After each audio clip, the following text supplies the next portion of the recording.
Hey everybody, Rick here on this lovely Tuesday. All right, what is today? May Day. No, it's actually May 2nd today. All right, May 2nd. And, hey, I figured I'd just do this myself today, give you guys a little market update as to what's going on, what I see happening. When I say what I see, it's my opinion. But, we've got a lot of good stuff going on. Incredibly tight markets and, as far as inventory goes and all the markets we're involved with. Arizona, Scottsdale, Phoenix area, very tight market. I know there's probably 11,000 single family condos on the market, but that's tight. When I started with the company 9 years ago, there was over 40,000. Las Vegas has around 5,500 single families and condos. Orange County has none. They actually have negative inventory right now. No, just very few. And the deserts also of California, very tight as well too. So how do you do business in a tight inventory market? First off, you have to understand that if there's ever been a time in the history of real estate where you need to be doing actions consistent with taking listings, it's right now. Well, there are no listings. No, there's plenty of listings. They just sell quickly. All right. And your mindset needs to be that I'm a listing agent that also works with buyers. Because I would never tell you not to work with buyers, but you need to have a plan to take listings. So if I've decided, so let's say you're agreeing with me, I should learn how to take more listings. If you've decided that you should do that, then you need to understand, okay, where am I going to get my business from? All right, because you have your sphere. You should be talking to your sphere consistently. Once a month is good, definitely not less than once a quarter. Sometimes, I see you at the supermarket. You referred somebody to me. So whenever somebody refers somebody to you, always call them and give them an update because it allows you to connect, shows your appreciation, and allows you to stay up with what's going on with their friend's deal as well. All right, definitely do that. So at least once a quarter, but once a month won't kill you, and I think it's good. And they're going to send you business. Now, when you call them, you don't start off with business. You start off with however you know them. Hey, how are the kids? How's soccer? Whatever's going on. And then usually they bring up real estate, which allows you to segue in. There's always something going on with real estate. This new thing with conventional loans, it's kind of a little bit of a distraction. Yes, okay, it's only for people with high credit scores and it's probably unfair and ridiculous and shouldn't be happening. But it is. A lot of things shouldn't be happening right now that are. All right, but hey, you know what? It's something you got to deal with and you explain it. And I think they could have done a much better job if they just said, we're raising our fees slightly, raise them across the boards, but instead they focused on high credit score people to, help all the people with lower credit scores that probably aren't, those people with the 660 and lower credit aren't going to get a conventional mortgage anyway. They're just going to go FHA and VA. So it looks like it's just really for people with high credit. Wait a minute, aren't you supposed to keep your credit high and work on that and then be penalized? So that's the whole argument going on right now. In a month, everybody will forget about that. So the key is, how do you get more listings? You have to be doing activities consistent with it. Your sphere is where I just started. Also, if you're farming, just listed, just sold. By the way, if I had a buyer today, like I was just on a coaching call with somebody, they have 4 buyers they cannot find listings for. My first question to the buyer is, because I would have them sign a buyer broker agreement. All right, tell me your favorite neighborhood. I know what size they want. I know what they're, now, by the way, I would knock the whole neighborhood. Let's say you get a listing, one they don't want to buy. Oops, still have a listing, right? But I would go knock the whole neighborhood. Hi, this is Rick with Berkshire Hathaway.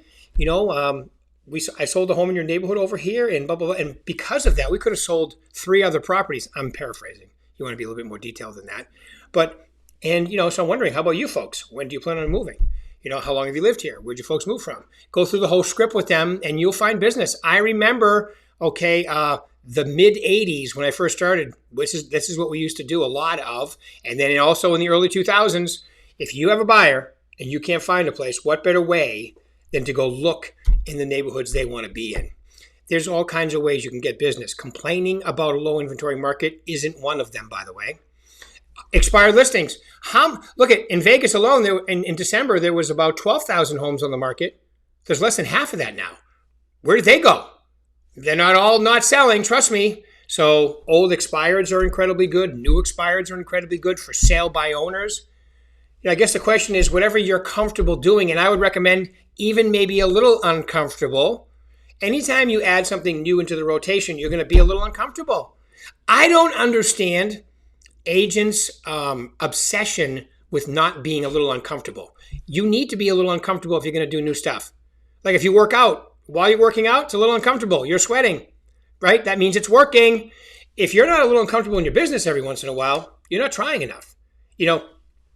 Anybody can do the stuff they're really good at.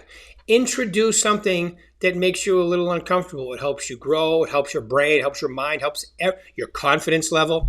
It helps everything. So you have to decide, I'm going to be a listing agent that also works with buyers.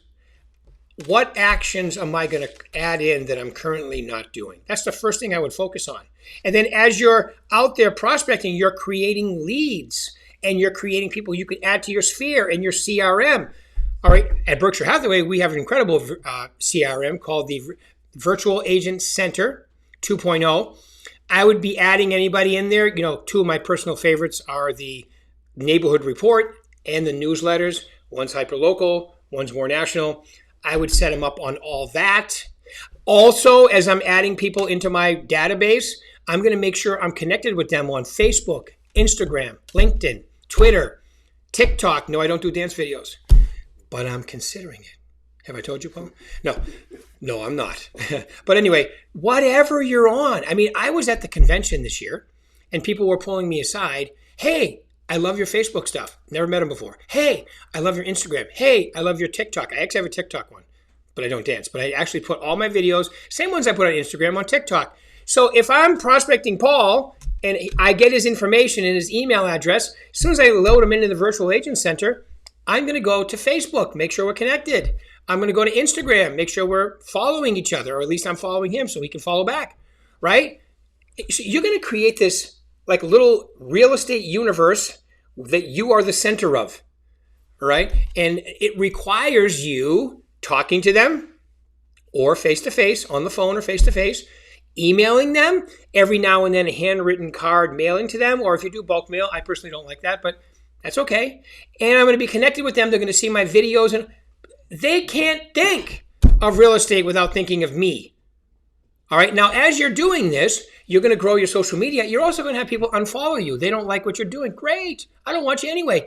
Adds room for more people. You want to have a group of people that like what you have to say. By the way, as a side note, this allows you to be yourself.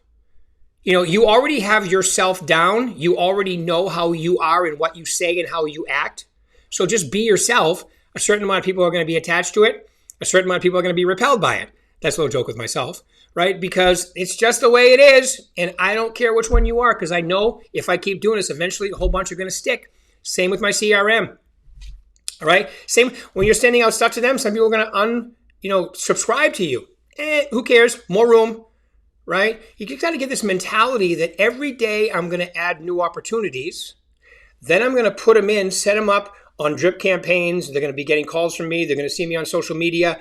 And then eventually I'm going to do business with them. This is not complicated. We overcomplicate this.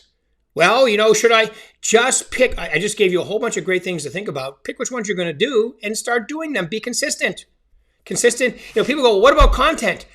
I mean, look, when you start down the road, you're going to come up with all kinds of content, right? You just can't help. You're in the business. All right. You can talk about interest rates. You can talk about what I just talked about with the, I would stay away from politics and I would stay away from religion, even though I have my opinion on both. I'm not going to bring it on social media. Okay. It's just the way it is. So as you're doing this, just make sure that you're, think about two words when it comes to social media: content. We have incredible content for you in the VAC, Virtual Agent Center. There's also content all over the place.